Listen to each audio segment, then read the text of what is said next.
Meu nome é Ana Clara Soares. Me chamam de Vovó Ana. Já estou velhinha. Meus cabelos são como algodão e meu corpo carrega as marcas de uma longa jornada. Hoje sento aqui, com meus netos brincando ao redor, e sinto no peito a urgência de contar uma história. Não uma história qualquer, mas a história da minha vida, da minha dor e, principalmente, do meu milagre. Não quero partir sem que vocês saibam que nem sempre fui essa senhora sorridente de voz mansa. Houve um tempo em que eu era só uma menininha assustada, vivendo num sítio esquecido, onde o silêncio escondia gritos que ninguém ouvia. Fui machucada por quem deveria me proteger. Meu avô, meu próprio avô, tirou de mim algo que nunca deveria ter sido tocado.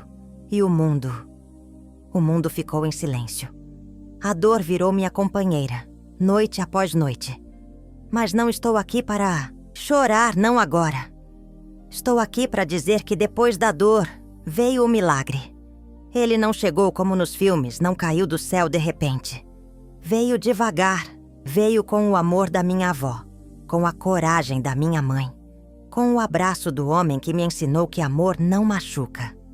Veio com meus filhos, meus netos e com cada mulher que ouviu minha história e decidiu lutar.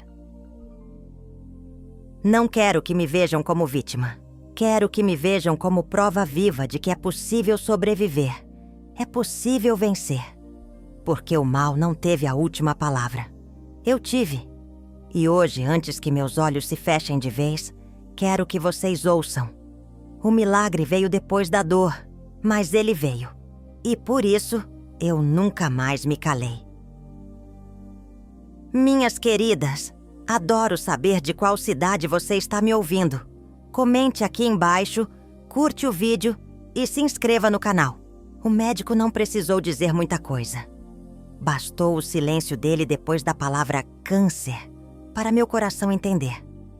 Disse que era pâncreas, estágio 4. Me restavam poucos meses. Saí do consultório olhando para o céu, tentando não desabar. Ali, tomei a decisão. Eu precisava contar minha história. Meu nome é Ana Clara Soares. Tenho 75 anos. E em Campina Grande me chamam de Dona Clarinha da farmácia. Passei a vida atrás de um balcão, ajudando o povo com chás e conselhos. Agora sou eu quem precisa ser ouvida. Quero que meu grito alcance meninas que, como eu fui um dia, acham que não tem saída. Nasci num pedaço esquecido da zona rural de Caruaru, num casebre de barro com telhado furado. Lá moravam minha mãe Luzinete, minha avó Cecília do Carmo e meu avô Amâncio Ferreira. Ele era o tipo de homem que impunha medo com um só olhar, alto, grosso de fala e de mãos. Meu pai? Nem cheguei a conhecer. Fugiu quando soube da gravidez, da minha mãe que tinha só 15 anos. Desde então éramos duas mulheres marcadas. Eu chamada de bastarda, ela de perdida. Cresci aprendendo a me esconder, a abaixar a cabeça e a aceitar o silêncio como escudo. Amâncio Ferreira voltava da roça fedorento de suor e cachaça e com o ódio entornado no olhar. Gritava, batia, humilhava. Minha mãe era muda de tanto apanhar. Minha avó, quando ele não estava, era carinho, cafuné, letras rabiscadas no chão. Mas bastava ele pisar na varanda e tudo virava medo de novo. Não queria que eu estudasse. Menina sabida vira quenga, dizia. Foi minha avó quem me ensinou a ler escondida, com gravetos na terra. Depois, apagava tudo para ele não ver. Nosso mundo era uma mistura de poeira, medo e farinha com feijão. Dormíamos todos no mesmo cômodo. Eu e minha mãe numa esteira fina. Meus avós na cama de varas que gemia nas noites. O banheiro era uma casinha de palha, com buraco no chão. Fedia no verão e transbordava na chuva. A fome era rotina. Comíamos o que dava, quase sempre a mesma coisa. Às vezes, um peixe compartilhado por um vizinho. Carne só quando Amâncio gastava tudo na farra e voltava com culpa disfarçada de pedaço de charque. Era uma vida sem trégua e mesmo assim, dentro do possível, seguimos respirando. A mudança começou quando meu corpo mudou. Fiz 12 anos e o olhar do meu avô deixou de ser só duro. Começou a ser nojento. Comentários começaram a surgir. Tá virando mulherzinha, hein? Minha avó notou. Um dia me puxou pelo braço e disse baixo: se tua mãe sair e ele ficar, corre pra casa da tia Belinha. Inventa desculpa, mas sai daqui. Eu não entendi direito, mas obedeci. Fugia de tudo. Até da escola eu me enfiava pra ter onde ficar. Naquela época, minha vida era um jogo de esconder. Mas havia coisas das quais não dá pra se esconder para sempre. Era um sábado de outubro, dia de Nossa Senhora Aparecida, e o céu parecia ter se rasgado. Chovia tanto que o barro virava rio. Minha mãe tinha ido entregar roupa numa fazenda distante e só voltaria no dia seguinte. Minha avó ardia em febre, falando coisas sem nexo. Eu rezava, cuidava, fazia o que podia. Quando a porta bateu com força, meu coração quase saiu pela boca. Era Amâncio, encharcado, com cheiro de cachaça. "Cadê a comida?" gritou. "Tô cuidando da avó. Já vou fazer." Ele me olhou estranho, como se meu corpo tivesse virado objeto. "Tô com frio. Preciso me esquentar." Tentei escapar para a cozinha, mas ele segurou meu braço. "O fogo que quero não tá no fogão", murmurou. O tempo parou. Ele me arrastou para a esteira, me jogou com força. O cheiro dele era como veneno. Senti dor, vergonha, medo. Gritei. Pedi por minha mãe, por Deus, por qualquer coisa que me arrancasse dali. E então, como resposta às minhas orações, vi Cecília do Carmo, minha avó de pé na porta. A mulher que mal conseguia andar estava ali, segurando um São Jorge de madeira. "Sai de cima dela, demônio!" Ela gritou com voz fraca, mas cheia de ódio. Ele riu. Continuou. Até que outra porta se abriu. Era minha mãe, Luzinete, encharcada, de cabeça aos pés. Voltou por causa da chuva. Parou na porta e viu. Gritou. Pulou nas costas dele como se a dor de 20 anos saísse pela garganta. Unhas no pescoço, socos, gritos. Eu me arrastei pro canto, me cobrindo com os restos da roupa. Amâncio derrubou minha mãe, mas ela se levantou como uma guerreira. E foi quando minha avó, com as forças de 1000 orações, bateu com o santo na cabeça dele. Um barulho seco. Ele caiu. O tempo parou. O silêncio era pesado. Só a chuva falava. "O pai tá morto?" Perguntei com voz trêmula. Minha mãe encostou a mão no pescoço dele. "Tá vivo, mas por pouco." Minha avó escorregou até o chão. "Se ele acordar, mata a gente." As duas trocaram olhares longos. Minha mãe me olhou com olhos de fogo e disse: "Vai pra tia Belinha. Fica lá. Não fala nada. Se perguntarem do seu avô, diz que ele saiu e não voltou." Tentei entender, mas obedeci. Na chuva, corri. Cada passo era um grito mudo. Cheguei ensopada, tremendo. Tia Belinha me acolheu sem perguntar.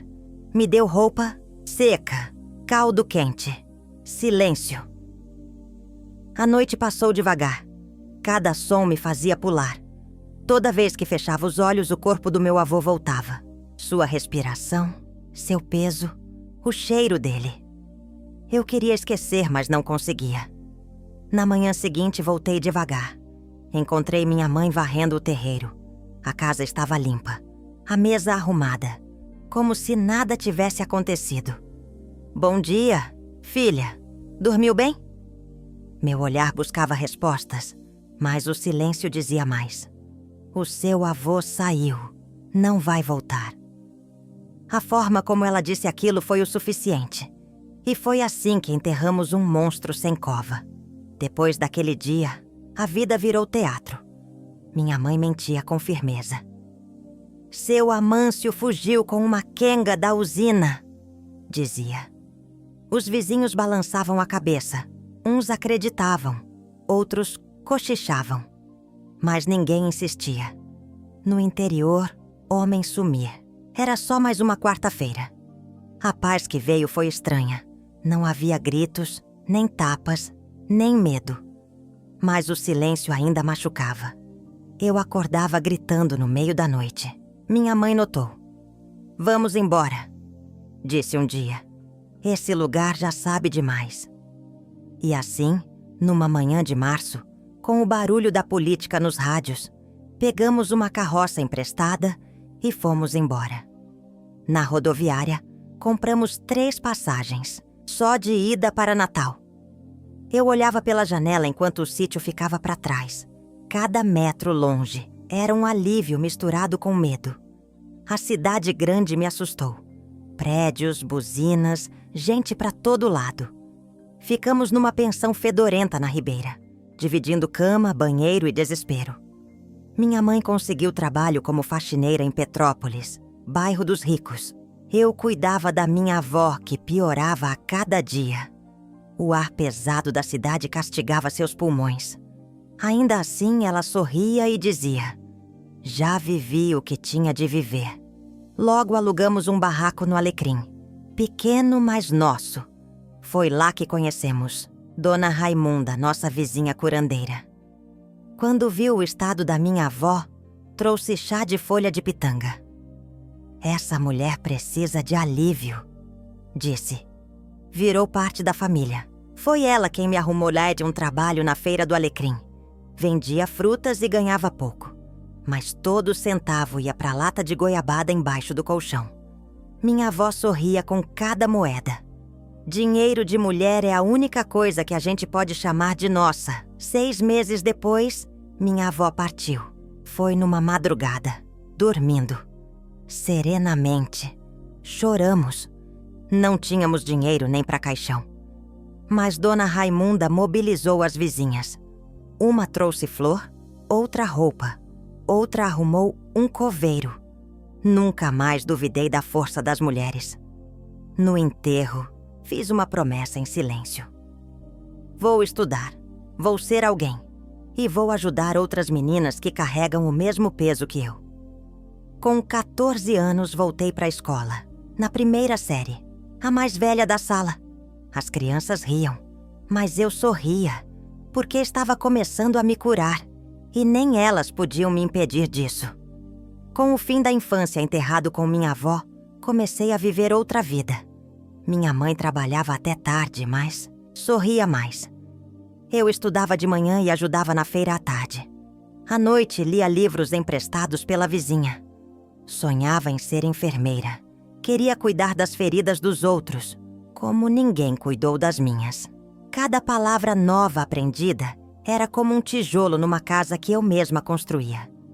Um dia pensei, talvez o milagre que tanto pedi naquela noite não tenha sido o santo ou a pancada, mas a chance de recomeçar. Voltar para a sorte e essa escola foi como atravessar um portão mágico, só que sem magia e com muito medo. Com 14 anos e cara de mulher cansada, eu era um peixe fora d'água entre as crianças da primeira série. Riam do meu jeito, do meu sotaque, da minha roupa. Eu fingia não escutar, porque escutar doía mais do que o silêncio. Me escondia nos cantos, como fazia no sítio. Mas agora eu tinha uma missão. Cada letra aprendida, cada conta certa, era um passo longe do que Amâncio Ferreira me fez. Era como se cada caderno novo fosse uma porta se abrindo. Eu era Ana Clara e estava lutando para não ser só lembrança de dor. De manhã estudava. À tarde vendia frutas na feira. À noite fazia dever sob a luz trêmula da lamparina. Muitas vezes cochilava sobre o caderno, sonhando com hospitais, jalecos e a palavra enfermeira escrita numa placa. Minha mãe, vendo meu esforço, dizia: "Você tem fogo nos olhos, minha filha. Queima o mundo com esse fogo." Um dia, a diretora chamou minha mãe. "Sua filha tem medo de homem", disse. Minha mãe respondeu com um nó na garganta. Ela foi ferida por um monstro. Vai aprender a se curar. E a cura começou na sala da orientadora da escola, Dona Celina. Dona Celina tinha olhos que enxergavam além. No início eu mal falava. Desenhava, chorava em silêncio. Mas ela não forçava nada.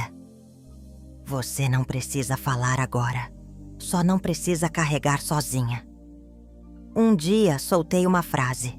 Depois, outra. E outra. Até que a história veio. O sítio, a chuva, o sangue. E ela, serena, respondeu: Você é forte. Já sobreviveu ao inferno. Agora vamos construir o paraíso. Comecei a ler livros que ela me dava. Histórias de mulheres que caíram, mas se levantaram com mais força. Me vi nelas. Quis ser como elas. Quis ser mais do que o que me fizeram. Foi com esse desejo que entrei na farmácia de seu Norberto.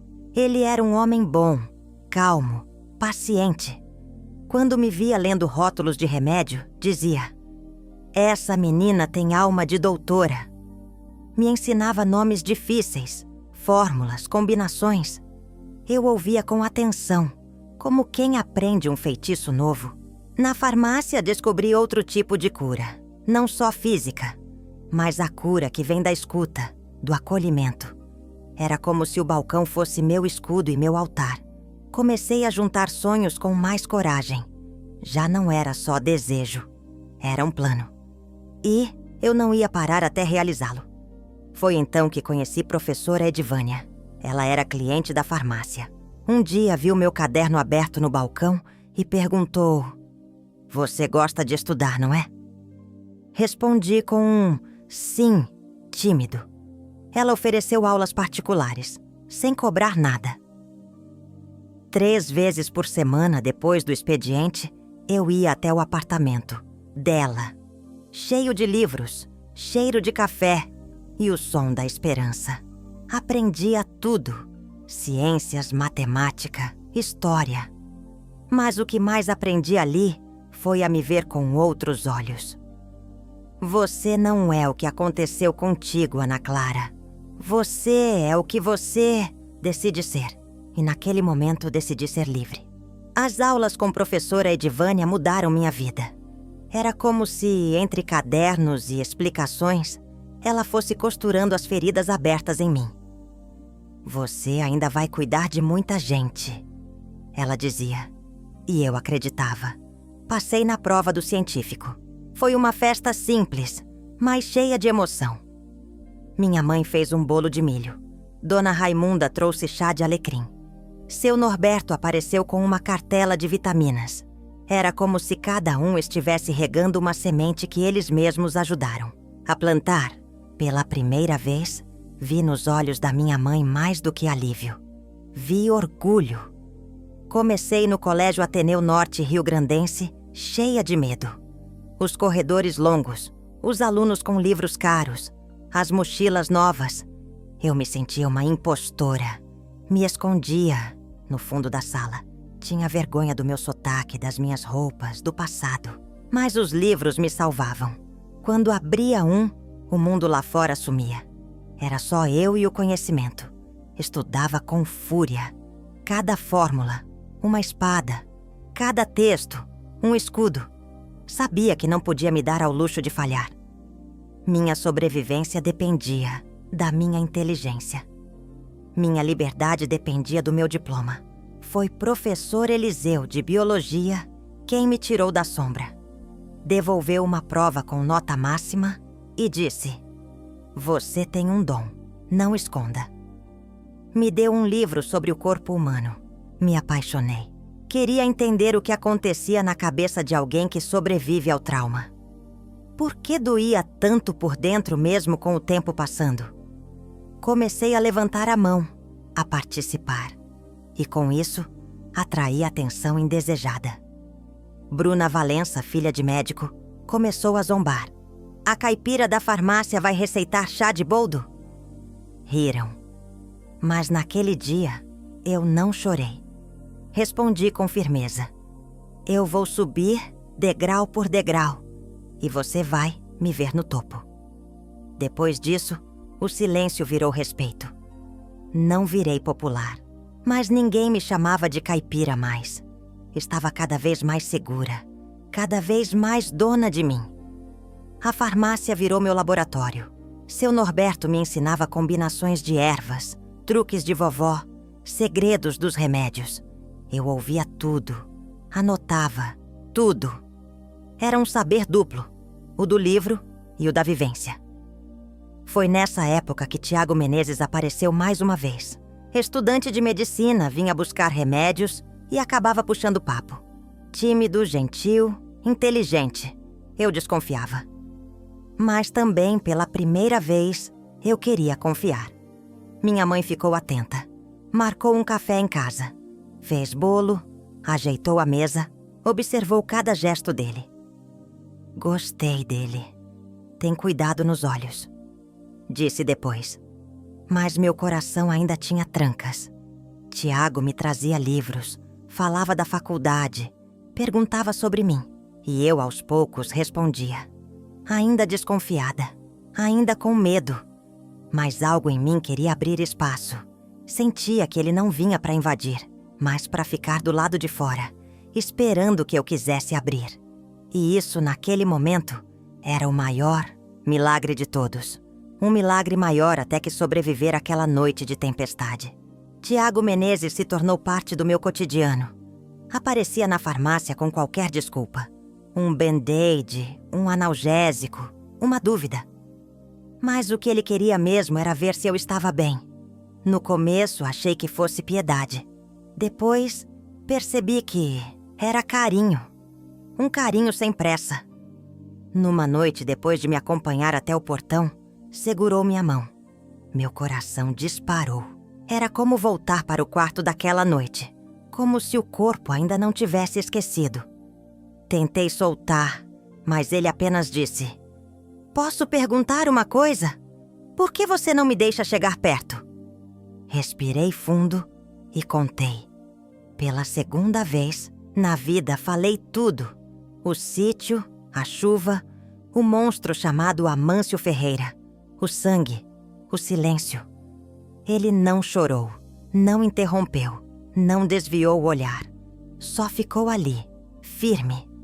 Quando terminei, ele disse: "Obrigado por confiar em mim. Você é a mulher mais forte que já conheci." Chorei como nunca. Não de dor, de alívio. Pela primeira vez, alguém sabia tudo e ainda assim, escolhia ficar. Tiago não tentou me abraçar, só ficou ali, segurando minha mão. Como se dissesse: "Eu estou aqui, no seu tempo, do seu jeito." Nosso namoro começou assim, devagar, respeitoso, cheio de silêncios confortáveis. Cada toque era uma conquista. Um beijo na testa valia mais que 1000 declarações. Um abraço leve era festa. Minha mãe, ainda desconfiada, observava tudo. "Homem, é traiçoeiro, filha", alertava. "Até teu avô já foi carinhoso." Mas Tiago nunca cruzava os limites. Era como se ele soubesse onde doía e passasse longe dali. Quando me pediu em namoro com um buquê de margaridas e voz baixa, disse: "Pensa com calma." Mas eu não precisei pensar. Respondi: "Sim, mas tenha paciência." E ele sorrindo: "Esperei 5 anos. Posso esperar mais." Na mesma época, fui aceita no curso técnico de enfermagem com bolsa. Estudava de manhã, trabalhava à tarde e à noite. Amava devagar. Era como se a vida estivesse me devolvendo aos poucos tudo que Amâncio tentou arrancar. Já não era a menina da esteira. Era mulher, estudante, namorada, filha de Luzinete, neta de Cecília. O trauma ainda morava em mim, mas agora dividia espaço com outras coisas. Esperança, conhecimento, amor. Eu vivia.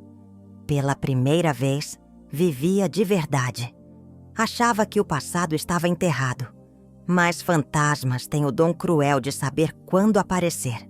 Foi num final de tarde qualquer, de céu alaranjado e cheiro de café, que minha mãe recebeu uma carta.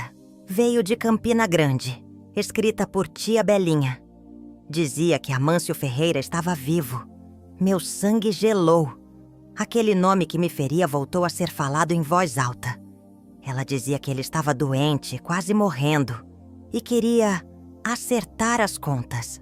Meu mundo, que eu tinha erguido com tanto esforço, começou a tremer. Mas dessa vez, eu não era mais sozinha. Eu tinha voz, tinha nome, tinha força, e sabia que, se fosse preciso, enfrentaria aquele fantasma. Pela última vez. A carta de tia Belinha ficou sobre a mesa por 2 dias, como uma serpente enrolada, esperando a hora de atacar. O papel tremia nas minhas mãos, mas o que tremia mais era meu coração. O nome que eu mais temi na vida estava ali. Amâncio Ferreira. Vivo, doente, querendo me ver. Quero acertar as contas com Deus e com Ana Clara antes de morrer. Aquilo me deu náuseas. Voltei para aquela noite. O barulho da chuva, o cheiro de suor e álcool, a dor que me dividiu em 2. Parte de mim queria fugir, mas outra parte queria enfrentar. Minha mãe quase desabou quando soube. Devia ter morrido naquela noite. Foi erro nosso. Ela dizia com amargura, e eu compreendia. Mas o tempo havia me transformado. Já não era a menina da esteira. Era mulher, mãe, profissional, sobrevivente. Se eu não olhar nos olhos dele agora, vou carregar esse peso até o fim, respondi. Tiago me segurou com firmeza. Não, vai sozinha. E então, pela primeira vez, decidi por mim. Ia confrontar meu passado, não para salvar ninguém, mas para libertar a mim mesma, porque ninguém deveria morrer com tanto grito preso na garganta. A viagem até Campina Grande foi silenciosa. Olhei pela janela, revendo pedaços de estrada que pareciam espelhos do que deixei para trás. Quando cheguei à casa simples, modesta, um arrepio me percorreu. O sobrinho nos recebeu e nos levou até o quarto. Lá estava ele, frágil, encurvado, com olhos perdidos. Mas ainda era ele. O cheiro, os traços, o passado todo concentrado em um corpo velho. Quando me viu, disse: Ana Clara? Meu estômago virou. Sou eu, a neta que você tentou destruir. Ele chorou. Quero teu perdão. Mas não tinha mais lugar para essa palavra entre nós. Você me arrancou a infância, o riso, a paz. E agora quero o quê? Alívio? Ele soluçava. Estou doente. Eu também estive. Estive doente dentro por anos. E ninguém me trouxe remédio. Deus vai me julgar, disse. Então reza bastante, respondi. Levantei e fui saindo. Antes de cruzar a porta, me virei. Eu sobrevivi, cresci, tive filhos, escrevi um livro. E tudo isso foi um milagre que você tentou impedir. Fechei a porta com firmeza. Saí com a alma limpa. Não perdoei, mas quebrei as correntes que me prendiam há décadas. No caminho de volta, Tiago me abraçou sem dizer nada. E naquele abraço, entendi o valor do que fiz. O fantasma agora estava onde devia estar. No passado. As lembranças ainda existiam, mas não tinham mais poder sobre mim. Chorei baixinho, não por ele, mas por mim.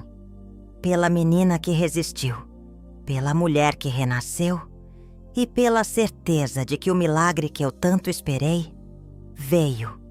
Não num clarão divino, mas na minha decisão de dizer basta, de caminhar em frente e de mostrar que mesmo as feridas mais fundas podem cicatrizar. Depois que voltei de Campina Grande, comecei a sentir outra força dentro de mim. Era como se a corrente que me prendia à vergonha tivesse se rompido. Comecei a escrever tudo, em detalhes, em lágrimas, em páginas que ardiam como a pele queimada do passado. Mostrei tudo para Dona Celina, agora coordenadora de uma ONG que acolhia mulheres abusadas. Ela leu em silêncio, com lágrimas nos olhos. Você não está contando só sua história. Está dando voz a todas nós. E assim, minha dor virou ponte. Meu milagre, mensagem. A primeira vez que falei em público, minhas mãos tremiam. O microfone parecia pesar uma tonelada. Meu nome é Ana Clara Soares e sou sobrevivente de abuso sexual. A plateia congelou. A voz veio baixa, depois firme. Contei tudo: o sítio, a esteira, o silêncio, as noites sem dormir, o milagre que chegou depois da dor. Quando terminei, a sala aplaudia de pé. Uma menina me abraçou. Você contou minha história. Aquilo doeu e curou ao mesmo tempo. Eu era o espelho, a prova viva de que é possível seguir em frente. Comecei a ser convidada por escolas, centros comunitários, igrejas. Meu nome circulava entre mulheres que nunca tinham ousado contar suas dores. Agora, escreviam cartas, me ligavam, queriam abraços. Obrigada por me lembrar que não sou suja. Obrigada por dizer que eu ainda posso sonhar. Cada palavra era um tijolo na minha reconstrução. A dor virou ferramenta. O medo virou causa. A menina da esteira agora segurava um microfone. E o milagre da minha vida era justamente esse: transformar a ferida em caminho. O curso técnico terminou com louvor. Fui chamada para trabalhar em uma clínica popular, no bairro das Quintas, onde cada paciente me lembrava o porquê da minha jornada. Algumas vinham caladas, outras cheias de dor nos olhos. Eu escutava. Escutava como minha avó escutava as orações, com respeito, com amor, porque eu sabia o valor de ser ouvida. A mulher que fui um dia, aquela menina da roça, ainda vivia em mim. Mas agora ela não chorava, ela sorria, porque, enfim, alguém estava cuidando dela. O dia em que Cecília nasceu, eu senti que minha avó voltou. O mesmo cheiro de alecrim no ar, o mesmo silêncio sagrado. Chamei minha filha de Cecília em homenagem à mulher que salvou minha vida com um santo de madeira. Quando a segurei nos braços, disse: você veio para me lembrar que o amor ainda vence. Tiago, com lágrimas nos olhos, disse: ela é o nosso milagre. E era. Era a prova de que a dor não foi em vão.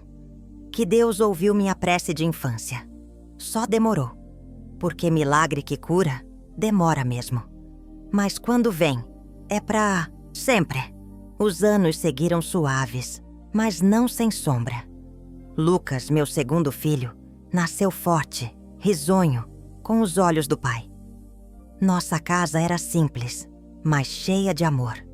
Eu trabalhava no posto de saúde, ajudava mulheres e à noite escrevia textos, memórias, artigos.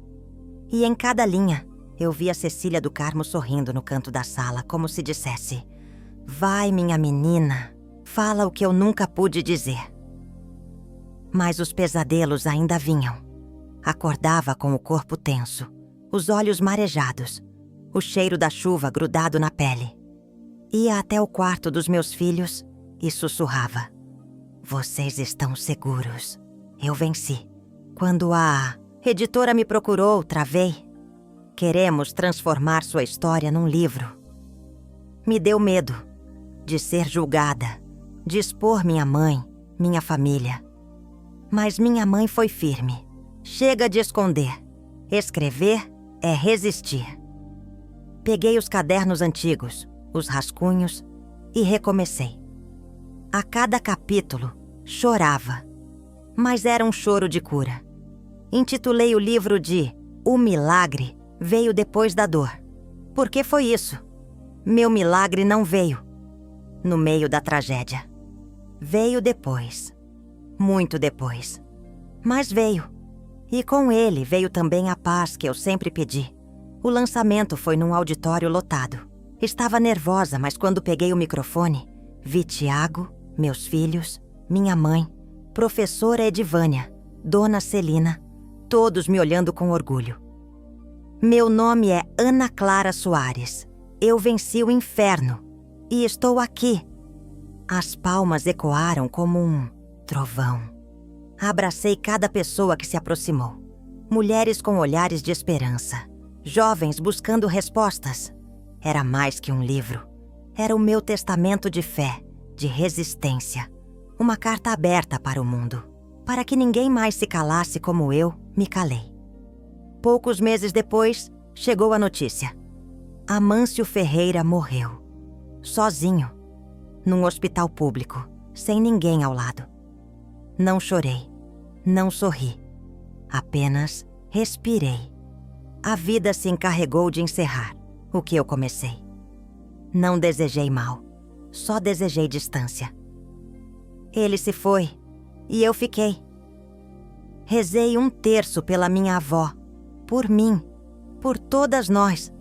E então agradeci por ter ficado, por ter sobrevivido, por ter conseguido transformar o horror em algo que pudesse, enfim, ser luz. A justiça de Deus talvez não tenha relâmpagos, mas ela chega, e chega no tempo certo. Naquela noite contei um pedaço da história para os meus filhos, só o que eles podiam entender. A mamãe passou por muita coisa, mas sempre teve gente boa no caminho. E é por isso que vocês estão aqui. Eles me abraçaram forte. Cecília, com seus olhos atentos, perguntou: "Você é feliz, mamãe?" Sorri e respondi: "Sou. E sou por causa de vocês.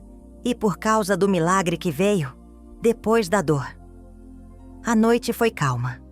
E quando deitei, senti, como um sopro, o cheiro de alecrim da minha avó. Era ela me dizendo: "Agora sim, minha menina. Agora sim você está livre." Depois do lançamento do livro, meu nome começou a circular em espaços que antes pareciam inalcançáveis. Universidades, câmaras municipais, centros comunitários me convidavam para falar. Vi meu rosto em banners, escutei minha voz em rádios. Às vezes me olhava no espelho e ainda via a menina da esteira. Mas agora ela tinha os olhos firmes de quem sobreviveu. Eu não buscava fama, queria justiça. Queria que ninguém mais vivesse o que vivi. E quanto mais contava minha história, mais entendia que o milagre não era ter sobrevivido. O milagre era ter transformado a dor em caminho. Fundamos o projeto Recomeço, eu e Dona Celina. Era um espaço pequeno, com móveis doados e paredes descascadas. Mas ali dentro cabiam mundos. Mulheres de todas as idades chegavam com olhares vazios e vozes caladas. E aos poucos floresciam. Um curso de manicure, uma aula de costura, uma conversa sobre autoestima. Cada detalhe era uma semente. E eu repetia sempre: "Não é sua culpa. E você não está sozinha." Algumas não acreditavam de início, mas bastava um pouco de tempo. E a esperança brotava como capim depois da chuva. Em casa, meu maior orgulho crescia: Cecília e Lucas. Nossos dias eram simples, mas cheios de ternura. Eu os observava brincando no quintal e pensava: vocês são o mundo que eu sonhei para mim e que agora posso dar a vocês. Tiago era meu pilar. Ajudava com as crianças, cozinhava, me ouvia. Às vezes, de madrugada, eu acordava assustada e ele dizia: "Você está segura. Estou aqui." Era nesses momentos que eu percebia que o milagre também mora no cotidiano. Não precisa de luz divina. Basta um abraço na hora certa. O convite para palestrar em Brasília foi um marco. Passei dias ensaiando, escrevendo e reescrevendo minha fala. Quando subi no palco, as luzes me cegaram por um instante. Mas então vi os olhos atentos e comecei. Meu nome é Ana Clara Soares e tudo o que sou nasceu da dor. Aplausos vieram, mas o que me emocionou foi o silêncio atento. Era o silêncio de quem ouvia com o coração. Quando desci, uma mulher me disse: "Você mudou minha vida em 40 minutos." E eu sorri, porque sabia que estava mudando a minha também. Voltando, no ônibus encostei a cabeça no vidro e pensei em Cecília do Carmo. Lembrei do altarzinho, das rezas baixas, do terço enrolado nos dedos. Pensei: vó, consegui. E ouvi dentro de mim sua voz doce. Sabia que ia conseguir, minha menina. A estrada seguia adiante e eu chorava baixinho, grata. Entendi de uma vez por todas que o milagre não chegou num dia. Ele veio em migalhas, em palavras ditas, em mãos estendidas, em noites vencidas. E veio sim, porque milagre de verdade não precisa ser imediato. Precisa ser real. A cada novo evento a história ganhava mais fôlego. Era usada em escolas, conselhos tutelares, seminários. Jovens me reconheciam na rua, chamavam de Tia Ana Clara. Alguns vinham com os olhos marejados. Li seu livro e entendi minha mãe. Outros diziam: agora sei como ajudar minha amiga. Era como se a dor antiga tivesse se tornado uma corrente de cuidado. E aquele cuidado era poderoso. Porque quando alguém escuta sua dor com respeito, você para de sentir vergonha e começa a sentir valor. E era isso que eu via acontecendo. Em mim, neles, em todos nós. No projeto Recomeço conheci Jéssica, uma jovem magra, de fala baixa e olhar perdido. Contou aos poucos sua história. Era abusada pelo padrasto. A mãe não acreditava. Quando ela terminou, eu segurei sua mão e disse: "Você vai viver." Ela chorou por horas. Acolhemos, denunciamos, amparamos. E 1 ano depois, ela voltou. Cabelos soltos, caderno na mão, sorriso tímido. "Vou fazer enfermagem. Quero cuidar, como você cuidou de mim." Ali senti o milagre se multiplicando. Jéssica era como uma flor nascida no asfalto. Forte, inesperada, linda. Em casa, o tempo passou e minha mãe envelheceu. Um dia, enquanto me observava escrever, disse: "Você deu sentido ao meu medo." Aquelas palavras foram como um abraço que demorou anos para chegar. "Você fez tudo que eu não consegui." Eu respondi: "Você me protegeu, e isso salvou minha vida." Nos abraçamos como 2 sobreviventes de uma guerra que ninguém viu. O perdão entre nós não foi falado, foi vivido. E naquele dia, percebi que o milagre também se chama reconciliação. E que o amor, quando é verdadeiro, sabe se curar. O prêmio estadual veio com festa. Aplausos, flores, discurso. Mas o que mais me marcou foi Lucas, que me perguntou: "Esse troféu é do seu livro?" Eu disse: "É da minha coragem." E ele sorriu, como quem entendia mais do que parecia. Meus filhos cresceram vendo uma mãe que chorava, mas também sorria, que carregava cicatrizes, mas também esperança. E isso era tudo o que eu queria deixar para eles. Não apenas uma história de sofrimento, mas uma de superação. Uma história onde o mal perdeu e o bem ficou. Naquela noite, voltei ao altar da minha avó. Acendi uma vela e fiquei em silêncio. Senti sua presença, como se ela estivesse ali, sentada ao meu lado. Nunca mais vou calar, prometi. E essa promessa virou minha prece. Não por vingança, mas por justiça.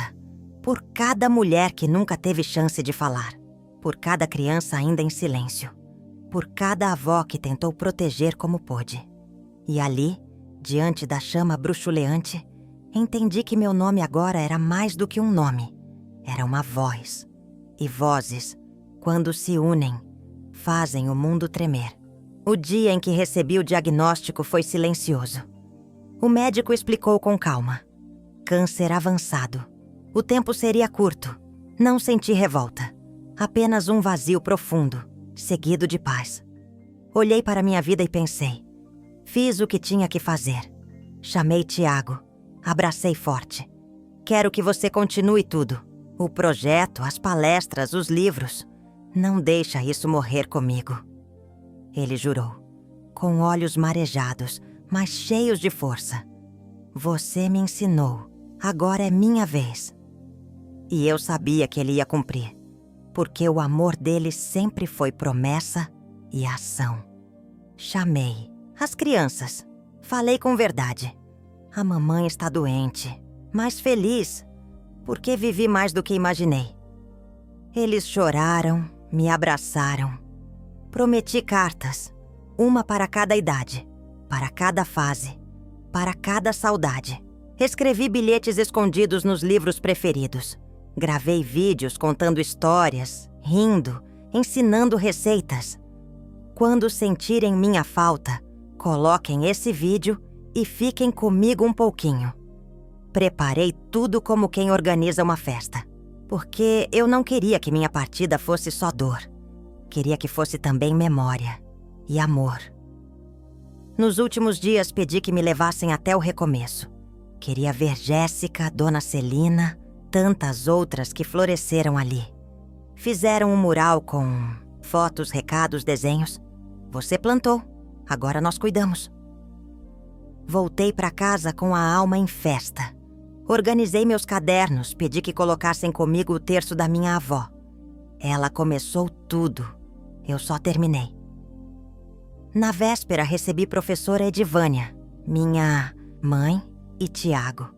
Rimos, choramos, lembramos. Não teve adeus, teve gratidão. E no silêncio da madrugada parti em paz. No velório, o salão estava lotado. Mulheres com flores, crianças com livros, jovens com camisetas com minha frase. O milagre veio depois da dor. Minha história virou música, poema, teatro. Cecília, com coragem, subiu e leu minha última carta. Se você está lendo isso, é porque a dor passou. Agora é hora de viver e de continuar o milagre. As pessoas aplaudiram de pé. Foi como um festival de resistência. Um adeus cheio de presença. E ali, naquele momento, eu estava em cada uma delas. Viva! Hoje, sei que minha voz continua. No projeto Recomeço. Nas cartas, nos vídeos, nas lembranças. Estou na coragem de Jéssica, na fé de Tiago, na ternura de Lucas, na força de Cecília. Estou na alma de quem leu minha história e decidiu não calar, porque o milagre, mesmo vindo depois da dor, não chegou atrasado. Chegou quando tinha que chegar e floresceu. Meu nome é Ana Clara Soares e o que deixo para o mundo não é uma tragédia, é um legado, feito de palavras, de luta, de amor e de um milagre que veio e ficou. Obrigada por chegar até o final comigo. Comente de qual cidade está me ouvindo e o que acho da história.